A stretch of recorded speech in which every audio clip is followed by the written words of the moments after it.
ప్రసిద్ధ పుణ్యక్షేత్రమైన కొండగట్టు శ్రీ ఆంజనేయ స్వామి గిరి ప్రదర్శన కార్యక్రమంలో కుల మత రాజకీయ పార్టీలకు అతీతంగా భక్తులందరూ పాల్గొని విజయవంతం చేయాలని చొప్పదండి ఎమ్మెల్యే డాక్టర్ మేడిపల్లి సత్యం పిలుపునిచ్చారు.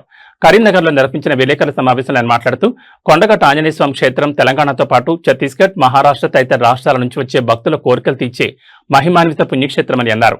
వేములవాడ, బాసర, కొండగట్టు వంటి ప్రముఖ దేవాలయాల అభివృద్ధికి రాష్ట్ర ప్రభుత్వం ప్రత్యేక చొరవ చూపుతోందని, ముఖ్యమంత్రి రేవంత్ రెడ్డి నాయకత్వంలో ఆలయాల అభివృద్ధికి ప్రాధాన్యమిస్తున్నందుకు ఆయనకు రాష్ట్ర ప్రభుత్వానికి కృతజ్ఞతలు తెలిపారు. రానున్న కొండగట్టు గిరి ప్రదక్షిణలో పెద్ద ఎత్తున భక్తులు పాల్గొని కార్యక్రమాన్ని విజయవంతం చేయాలని ఎమ్మెల్యే మేడిపల్లి సత్యం కోరారు. రేపు కొండగట్టులో గిరి ప్రదక్షిణ నిర్వహించబోతుంది. కొలిచిన వారికి కొంగు బంగారం కొండగట్టు అంజన్న. ఆధ్యాత్మిక వైభవంతో పాటు పచ్చని ప్రకృతి కొండగట్టు యొక్క ప్రత్యేకత. రేపు గురు పౌర్ణమి సందర్భంగా ఈ రాష్ట్రం బాగుండాలి, గ్రామాలు బాగుండాలి, వర్షాలు సమృద్ధిగా కురవాలని చెప్పి, రైతులందరూ సుభిక్షంగా ఉండాలని చెప్పి ఈ గిరి ప్రదక్షిణ కార్యక్రమాన్ని నిర్వహించబోతున్నాం. ఈ గిరి ప్రదక్షిణ కార్యక్రమం ఇది కేవలం ఒక పార్టీకో, ఒక మతానికో, ఒక వర్గానికో సంబంధించింది కాదు. సకల జనుల సంక్షేమం కోసం, ముఖ్యంగా ఈ ఎల్నినో ప్రభావంతో రైతుల ఇబ్బందులు తొలగిపోవాలని చెప్పి చేస్తున్నటువంటి కార్యక్రమం కాబట్టి ఈ కొండగట్టు దేవాలయం ఒక తెలంగాణ రాష్ట్రమే కాకుండా పక్కనున్న ఆంధ్రప్రదేశ్ కానీ, ఛత్తీస్గఢ్, మహారాష్ట్ర అనేక రాష్ట్రాల నుంచి ఇక్కడికి భక్తులు వస్తుంటారు. చాలామందికి నమ్మకమైనటువంటి దేవాలయం. ఈ కొండగట్టు యొక్క ప్రత్యేకత ఏంటంటే అటు నరసింహుంది, శివుని యొక్క ప్రతిరూపం కొండగట్టు అంజన్న. ఇది ఈ దేశంలో ఎక్కడ కూడా ఇట్లాంటి విగ్రహం కానీ, ఇట్లాంటి దేవాలయం కానీ ఉండదు.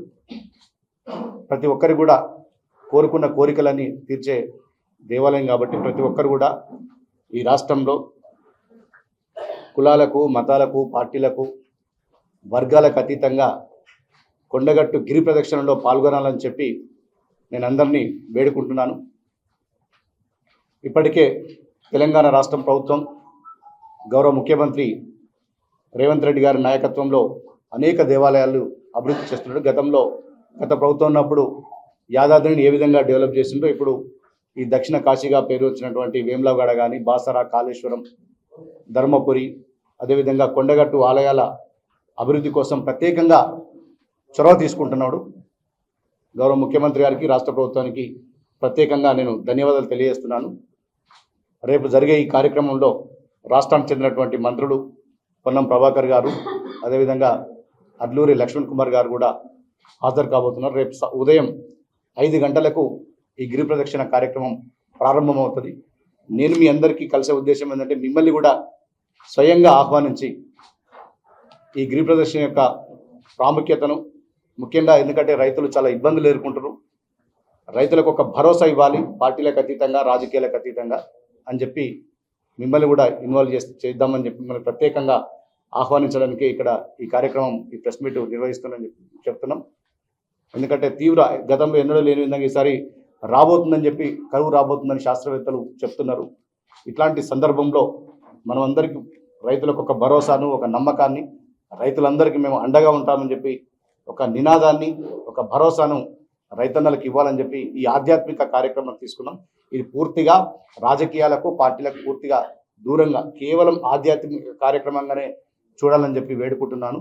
ఇప్పటికే చొప్పదండి నియోజకవర్గంలో ప్రతి గ్రామం నుంచి వందలాది మంది గతంలో కూడా ఈ కార్యక్రమంలో పాల్గొంటారు. ప్రతిసారి కూడా వేలాది మంది భక్తులు ఈ గిరి ప్రదక్షిణ కార్యక్రమంలో పాల్గొంటున్నారు. ఈసారి కూడా ఉమ్మడి జిల్లా నుంచి కూడా పెద్ద ఎత్తున భక్తులు, ప్రజలు అందరూ కూడా పాల్గొని రైతులను సుభిక్షంగా ఉండాలని చెప్పి కోరుకునే కార్యక్రమాన్ని, ఈ కార్యక్రమంలో ప్రతి ఒక్కరు కూడా భాగస్వామ్యం కావాలని చెప్పి నేను అందరినీ వేడుకుంటున్నాను. Thank you. ఆ ప్రాజెక్టును పూర్తి చేస్తున్నాం. ఆ ప్రాజెక్టు పూర్తి కావద్దని చెప్పి అనేక మంది కుట్రలు చేస్తున్నారు. 2014 ముందే ఆ ప్రాజెక్టు 90% పనులు పూర్తయినాయి. కుడి కాలువ కానీ, ఎడమ కాలువ కానీ. 10 సంవత్సరాలు వాళ్ళకి అధికారం ఇస్తే ఒక తట్టెడు మట్టి తీయలే, 10 రూపాయల పైసలు కూడా వాళ్ళకి ఇవ్వలే. ఇది ఎక్కడికైనా నేను చర్చకు సిద్ధం. మీకు కూడా తెలుసు 10 సంవత్సరాల నుంచి నారాయణపూర్లో ప్రజలు ఎంత ఇబ్బంది పడుతున్నారో, వాళ్ళు కేవలం కట్ట దిగినప్పుడు ఒక 3-4 రోజులు అక్కడ పక్కన గంగాధర వివేకానంద స్కూల్లో క్యాంప్ వేసి బిక్కు అనుకుంటూ ప్రజలు చేసినప్పుడు కనీసం అప్పుడున్నటువంటి ప్రభుత్వం కనీసం పట్టించుకున్నటువంటి పాపాన పోలేదు. మీరందరూ సాక్షులే, మీరందరూ కూడా వచ్చి వాళ్ళందరినీ ఓదార్చినటువంటి సందర్భం మనం చూసినాం. ఇలా వాళ్ళే మళ్ళీ కొంతమందిని రెచ్చగొట్టి, ఊరందరినీ కాదు కానీ కొంతమందిని రెచ్చగొట్టి ఈ ప్రాజెక్టు పూర్తయితే కాంగ్రెస్కి ఎక్కడ పేరు వస్తుందో, ఎమ్మెల్యే గారికి ఎక్కడ పేరు వస్తుందో అని చెప్పి ఒక దుర్బుద్ధితోటి వాళ్ళు కుట్రలు చేస్తున్నారు. కావాలని చెప్పి లేనిపోని విధంగా ధర్నాలు కానీ అట్లాంటివి చేస్తున్నారు. మేము ఖచ్చితంగా చెప్తున్నాం, ఇప్పుడు ఎన్ని ఇళ్ళు తీసుకుంటామో అన్ని ఇళ్ళు తీసుకుంటాం. మిగతా వాటిని కూడా ఎక్కడెక్కడైతే ఎఫెక్ట్ అవుతాయో, ఏ ఇళ్ళు ఎఫెక్ట్ అవుతాయో దశల వారిగా ఆ గ్రామాన్ని ముంపు గ్రామంగా ప్రకటించాలని చెప్పి నేను స్వయంగా అసెంబ్లీలో మాట్లాడిన అనేక సందర్భాలు, దాన్ని నేను ఉద్యమం కూడా చేసిన గతంలో. నాకు ఎప్పుడు అవకాశం వచ్చినా అసెంబ్లీలో అనేక సందర్భాల్లో నేను ప్రస్తావించాను. అదేవిధంగా ముఖ్యమంత్రి గారికి వేడుకున్నాను, ఉత్తమ్ కుమార్ రెడ్డి గారికి వేడుకున్నాను. ఖచ్చితంగా ఏ ఇండ్లు అయితే ఎఫెక్ట్ అయితే అవన్నీ కూడా తీసుకుంటాం.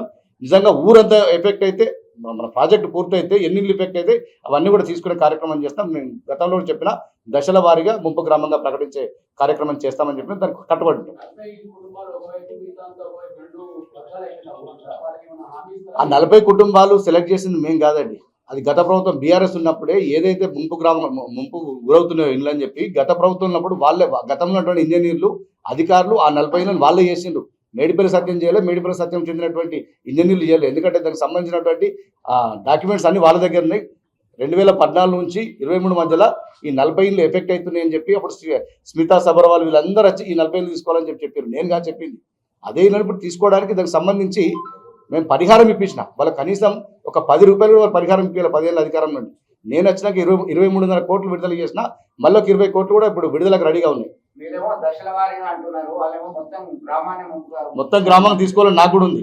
అప్పుడు అక్కడ ఉన్నటువంటి పరిస్థితులు అది మనం తీసుకునేది కాదు కదా, వాళ్ళు అధికారులు ఏ విధంగా నిర్ణయిస్తారు, ఇంజనీర్లు వాళ్ళంతా ఎక్స్పర్ట్స్ ఏ విధంగా నిర్ణయిస్తారో ఆ విధంగా నా డిమాండ్ కూడా తీసుకోవాలని నేను గతంలో అనేక సార్లు అసెంబ్లీలో మాట్లాడినా. మీకు కావాలంటే దానికి క్లిప్ కూడా చూపిస్తున్నాను. నారాయణపూర్ గ్రామాన్ని పూర్తిగా ముంపు గ్రామంగా ప్రకటించాలని చెప్పి నేను అనేక సార్లు మాట్లాడినా. ముఖ్యమంత్రి గారికి స్వయంగా ఆ గ్రామానికి ఉత్తమ్ కుమార్ రెడ్డి గారిని తీసుకొచ్చి ప్రోగ్రాం పెట్టినాం. ఎందుకంటే ఆ గ్రామం మీద ఉన్నటువంటి కమిట్మెంట్ గతంలో మనం ఉద్యమించినాం. ఆ గ్రామానికి న్యాయం చేయాలని చెప్పి ఇరిగేషన్ మంత్రి ఉత్తమ్ కుమార్ రెడ్డి గారిని తీసుకొచ్చి ఆ గ్రామంలో మీటింగ్ కూడా పెట్టి అక్కడ ఉన్నటువంటి పరిస్థితులను మంత్రి గారికి ఎక్స్ప్లెయిన్ చేసిన.